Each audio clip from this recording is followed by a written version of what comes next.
tristesse de l'amour. Qui de nous, jeune encore et naïf, n'a connu l'inexplicable émoi d'un amour ingénu, qui s'éveille au milieu d'un riant paysage? Je la revois toujours, le pâle et doux visage de celle qui m'aima d'un amour si profond. Nous n'avions que 20 ans tous les deux. C'était au fond d'un hameau du pays flamand, presque à l'automne. Chaque matin, quittant le hameau monotone, en bande, nous allions courir le long des blés. Elle et moi, nous restions en arrière, troublés de nous voir ainsi seuls dans la grande nature. Nous marchions sans savoir comment, à l'aventure.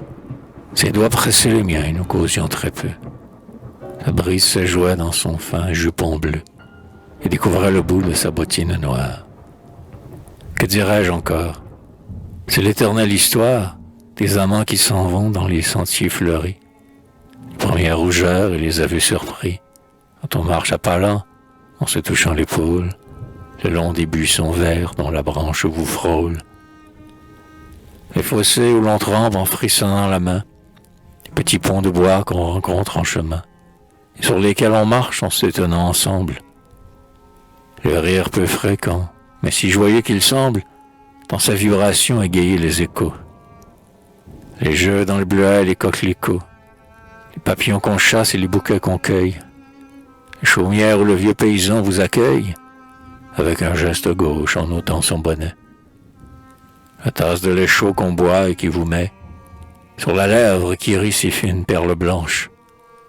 Et enfin le retour attendri sous les branches, avec tous les amis qu'on rejoint à regret, vers la maison de l'hôte où le dîner est prêt. Je me rappelle tous les détails de l'idylle, la barque que l'on prenait pour tourner le coin d'île, les longs regards furtifs dans l'ombre du sentier, les serrements de main devant le bénitier de la petite église, et ma douce querelle pour lui prendre son châle ou porter son ombrelle. Puis ce jour de dimanche, oublié maintenant, où tout joyeux, assis à sa gauche, en dînant, je lui glissais des mots discrets, presque à voix basse. Après dîner, on fit quelques tours de la place, et moi, déjà charmé, je lui tendis mon bras, qu'elle, naïve encore, me prit sans embarras. Nous allions deux à deux le long des terrains vagues, où des enfants criaient en enfilant des bagues sur les chevaux de bois qu'un vieux cheval poussait. Dans tous les cabarets, la foule se pressait, et, sous le jaune éclat d'un vieux quinquet qui brille, l'orgue de barbarie invitait aux quadrilles. C'était le soir. Le ciel fleurissait à son tour, et la nuit descendait plus belle que le jour. Elle, réglant son pas sur ma marche très lente, appuyait dans mon bras courbé sa main tremblante, et me faisait l'aveu qu'en entendant ma voix, son cœur s'était ému dès la première fois, comme s'il rencontrait l'élu de sa jeunesse.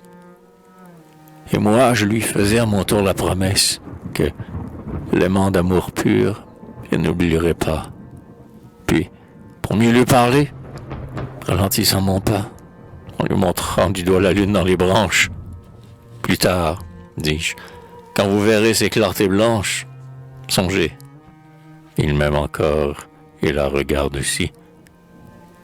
Et voyant s'abaisser son grand œil adouci, je lui causais tout bas d'un frais petit ménage en ville et d'un chalet qu'on loue au voisinage, du café qu'on prendrait au jardin sur un banc, devant le gazon vert et tiède au soir tombant, du gai retour avec de gros bouquets de roses et des printemps vermeils et des hivers moroses où, le soir, je lirais quelques livres badins, tandis qu'elle, berçant notre dernier blondin, dont les cheveux frisés trembleraient à son souffle, chaufferait près du feu sa mignonne pantoufle.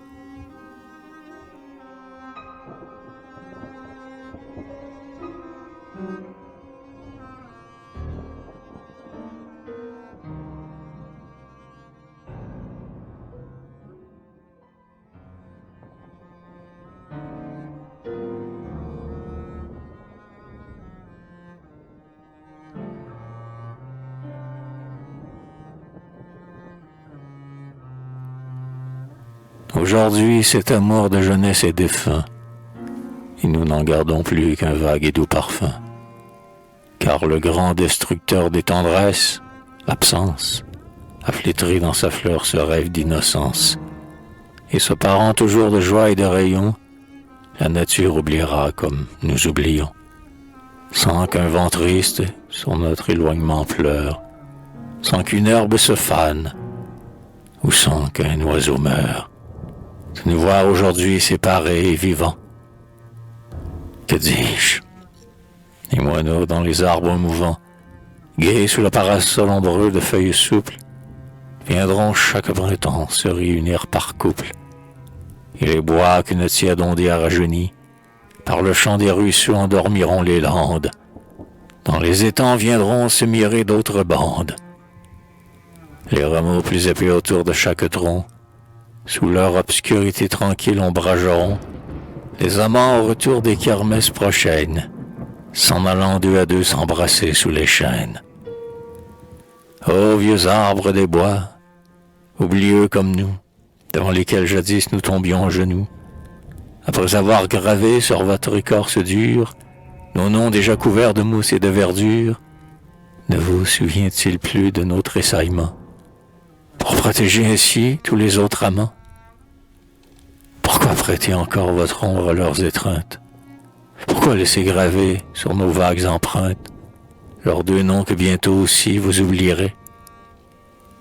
Ils s'oublieront de même et seront séparés, puisque le temps efface sous ses doigts de marbre les amours dans le cœur et les lettres sur l'arbre. Ce n'est donc pas leur faute à ces amants ingrats, s'ils ont, le cœur changé, désenlacé leurs bras. Et ce n'est pas ta faute à toi, grande nature, puisque c'est une loi sombre, implacable et dure, qui veut que tout s'oublie et passe peu à peu.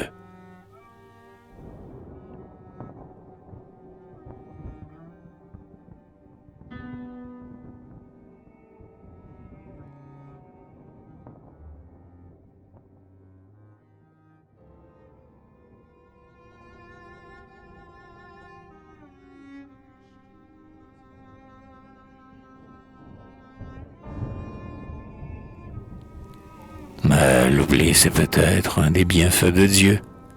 L'oubli, c'est le nuage au départ des colombes, c'est le gazon fleuri repoussant sur les tombes, c'est le mystérieux et morne apaisement que la nuit sur le jour fait tomber lentement.